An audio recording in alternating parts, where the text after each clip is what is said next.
औज़ु बिल्लाहि मिनश्शैतानिर्रजीम बिस्मिल्लाहिर्रहमानिर्रहीम। Golden light 93 में सब दोस्तों को अस्सलाम वालेकुम। एपिसोड नंबर 18 में हमने एक अमल किया था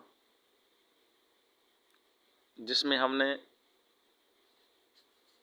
सिक्के वाला जो नमक था, जो सिक्के का हमने अमल किया था, उसके ऊपर जो नमक की हमने दाब दी थी, उस नमक को पानी में हल करके उसके साथ खार और नशादर पानी में हल करके तांबे के एक पतरे को हमने उसमें बुझाव दिए थे।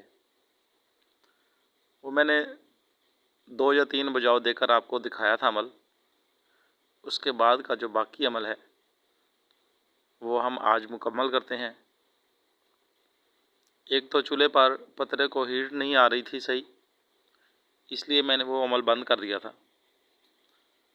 आज बर्नर पे मैं वो सारा अमल मुकम्मल कर रहा हूँ। ऐसे ही पतरे को बर्नर पे लाल करके जब वो अच्छी तरह सुरख हो जाएगा तो फिर उस पानी में बुझाव देना है। मैंने तकरीबन इसमें 40-50 बुझाव दिए होंगे। ये पतरा बहुत हद तक पानी में बुरादा बनकर आ जाता है। जब ये मुकम्मल तौर पर अमल हो जाए, जितना आपका जी चाहे उतना अमल कर लें। मैंने तकरीबन 40-50 बुझाव दिए थे। उसके बाद फिर इसे मैंने पानी को छोड़ दिया था। ये रात पड़ा रहने के बाद इसका पानी ऊपर से हमने अलग कर देना है, निथार कर। ये जैसे मैं आपके सामने कर रहा हूँ। ये नीले रंग का जो पानी है, इसमें कच्चा तांबा होता है और जो तांबा पुख्ता होता है वो नीचे बैठा होता है एक गार की सूरत में। इस सारे अमल में याद रहे कि लोहे का बर्तन हमने इस्तेमाल करना है, लोहे की कढ़ाई हो जिसमें ये पानी डाला हो, क्योंकि उस पर तांबा जल्दी बैठ जाता है। ये ऊपर वाला पानी निथारने के बाद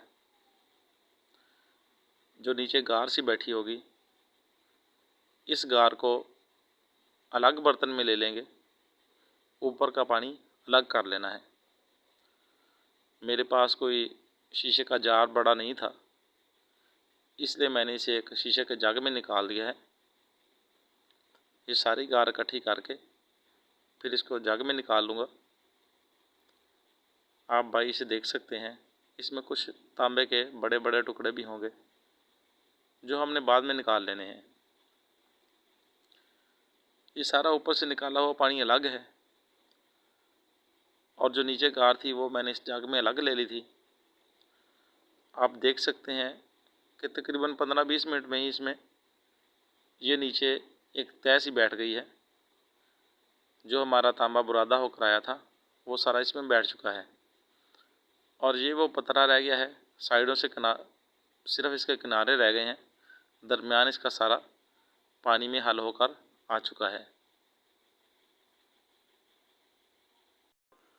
आप भाई देख सकते हैं कि जग में ये सारा हमारा तांबा नीचे बैठ चुका है और बाकी पानी साफ़ हो चुका है। हमने ये साफ़ पानी ऊपर वाला अब गिरा देना है। जो नीचे हमारा तांबा या उसके साथ जो भी मवाद है जो बैठा हुआ है नीचे, वो हमने हासिल करना है। ये सारा मवाद जो है, इसमें काफ़ी सारा तांबा तेज़ाबी होता है और कुछ तांबा इसमें कच्चा भी होता है, इसीलिए ये चरख खा जाता है। जब तांबा मुकम्मल तौर पर तेज़ाबी हो जाए तो फिर वो चरख मुश्किल से खाता है। उसके लिए कुछ कारीगरी करनी पड़ती है जो हर कोई नहीं जानता, और जो जानते हैं वो बड़ी मुश्किल से बताते हैं। लेकिन मैं आप भाइयों से नहीं छुपाऊंगा, इंशाअल्लाह किसी दिन मैं आप भाइयों को जो तेज़ाबी तांबा होता है उसको चरख देने का अमल भी दिखा दूंगा। वो तांबा चरख खाने के बाद भी मुकम्मल तौर पर तेज़ाबी ही रहता है।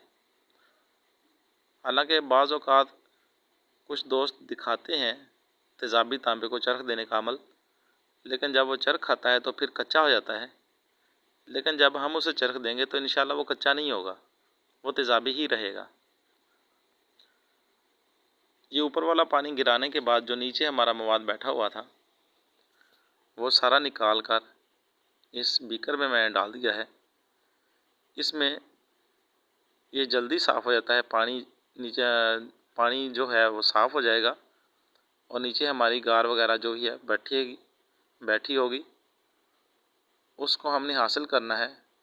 ये ऊपर वाला पानी हम गिरा देंगे, इसमें एक बार फिर साफ़ पानी डालकर रख देंगे और इसके बाद जब ये नीचे बैठ जाएगा तो मैं इसे मुकम्मल तौर पर खुश्क कर लूँगा। खुश्क करके इंशाल्लाह नेक्स्ट वीडियो में आपको उसको चरख देने का अमल भी दिखाऊंगा, तो फिर हमारी वीडियो मुकम्मल हो जाएगी।